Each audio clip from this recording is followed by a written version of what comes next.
दिल्ली शहर में एक गरीब परिवार रहा करता था। उसका घर सड़क के नज़दीक होने की वजह से अक्सर उसके घर के बाहर कूड़ा कचरा रहता था। दिन ब दिन उस सड़क पर कूड़ा कचरा बढ़ता जा रहा था। एक दिन अचानक उस कूड़े में से एक चुड़ैल निकलती है। चुड़ैल गुस्से में, तुम लोगों ने तो मुझे चैन से सोने भी नहीं दिया, अब कुछ करना होगा। ऐसा कहते ही उसके मुंह पर एक केले का छिलका आ गिरता है। यह एक गाड़ी वाले ने किया होता है, जो अपने परिवार के साथ वहां से गुजर रहा था। गाड़ी वाले की बीवी, सुनो जी, ऐसा नहीं करना चाहिए। गाड़ी वाला, अरे क्या हुआ, एक केला ही तो था, वैसे भी इतनी गर्मी में अपने आप जलकर खत्म हो जाना है। अब ये सब मैं गाड़ी में थोड़ी ही रखता, महंगी गाड़ी है। कोई कूड़े उठाने वाली गाड़ी थोड़ी है, जिसके घर के बाहर गिरा है वह रखे सफाई। गाड़ी वाले की बीवी, अब जो गलत है सो गलत है, अब कौन समझाए आपको। गाड़ी वाला, जब समझा नहीं सकती तो कोशिश क्यों करती हो। हाँ, आई बड़ी सफाई रखने वाली। चुड़ैल गुस्से में, इसकी ये जरूरत अभी बताती हूँ। ऐसा कहकर वह उस गाड़ी के पीछे लटक जाती है और उनका पीछा करते करते उस आदमी के घर तक पहुँच जाती है। रात हो जाती है और सभी सो जाते हैं। कुछ देर बाद वह आदमी वॉशरूम जाता है और फ्रिज में रखा हुआ खाना बिना हाथ धोए खाने लगता है। वह चुड़ैल यह सब देख रही होती है। जैसे ही वह अपने कमरे में जाता है, चुड़ैल उसके सिरहाने के पास खड़ी होती है। यह देखकर आदमी जोर से चिल्लाता है, आदमी, बचाओ, भूत भूत भूत। पत्नी, क्या हुआ, कहाँ है भूत। यहाँ तो कोई भी नहीं है, आप भूत की बात करते हो। हंसते हुए, सो जाओ। जैसे ही वह आदमी सो जाता है, चुड़ैल फिर से वहां आती है और अपनी जीभ से उस आदमी के हाथ पर अपना थूक लगा देती है। अगले दिन वह आदमी काम से बाहर जाता है तो देखता है उसकी गाड़ी पंचर खड़ी होती है।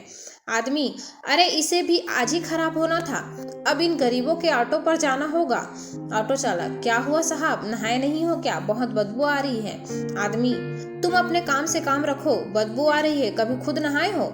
वह गाड़ी वाला आदमी काफी कुछ बोलने लग जाता है। जैसे ही ऑटो चालक अपने शीशे से पीछे देखता है, वह डर के सहम जाता है, क्योंकि वह चुड़ैल को उसके पीछे देख लेती है, जो उस आदमी के साथ होती है।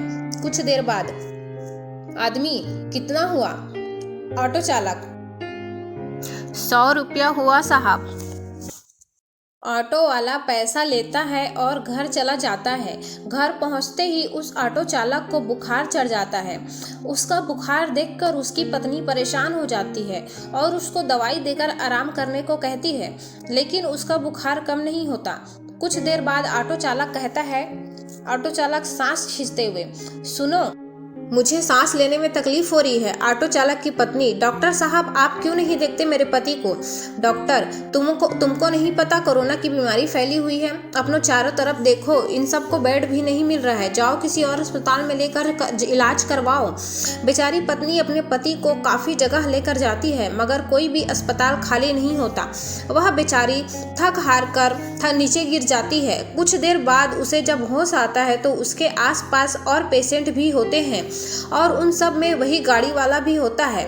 ऑटो चालक, सुनो, उस आदमी के पास से मुझे दूर ले जाओ, ये बीमारी इसी के वजह से आई है। पत्नी रोते हुए, मैं आपको कहाँ लेकर जाऊँ, कोई भी अस्पताल खाली नहीं है, अगर आपको कुछ हो गया तो आपके बिना क्या होगा हमारा। तभी अचानक ऑटो वाला उस चुड़ैल को देख लेता है, जो ठीक उसी गाड़ी वाले के साथ खड़ी होती है।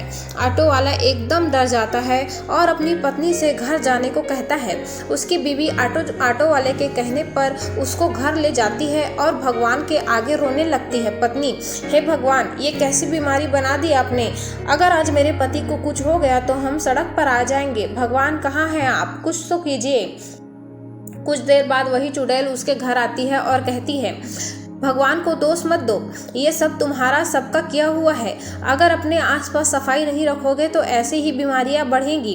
खुले में शौच, कहीं भी थूकना, कहीं भी कचरा फेंक देना और बिना हाथ धोए कुछ भी खा लेना, ऐसी और भी बीमारियों को जन्म देंगे। मैं तो तुम्हारे घर के बाहर उस कूड़े के ढेर में नीचे सो रही थी, लेकिन इस गंदगी में मुझ जैसे चुड़ैल का रहना मुश्किल हो गया। तो तुम तो इंसान हो, कम से कम तुम तो साफ रह सकते हो। आप बिल्कुल ठीक कह रही हैं। अगर मैं आज से अपने आसपास सफाई रखूंगी। मगर आपको नहीं लगता जितना मैं दोषी हूँ उतना ही ये गाड़ी वाले लोग भी हैं? यह सुनकर चुड़ैल ऑटो वाले के पति को ठीक कर देती है और अगले ही दिन वह दोनों अपने आसपास सफाई कर देते हैं और एक बोर्ड भी लगा देते हैं जिस पर लिखा होता है, कृपया यहाँ कचरा ना फेंकें। लेकिन ऑटो वाले की पत्नी ने ये जो कहा वह कहीं ना कहीं ठीक था, क्योंकि आज जो भी गंदगी फैलती है उसमें अकेला गरीब नहीं, वह गाड़ी से चलने वाले लोग भी हैं जो अपनी गाड़ी के शीशे के बाहर कचरा फेंकते हैं। तो आप वादा कीजिए कि अपने आसपास कूड़ा नहीं रहने देंगे और यहाँ वहाँ कूड़ा नहीं फेंकेंगे।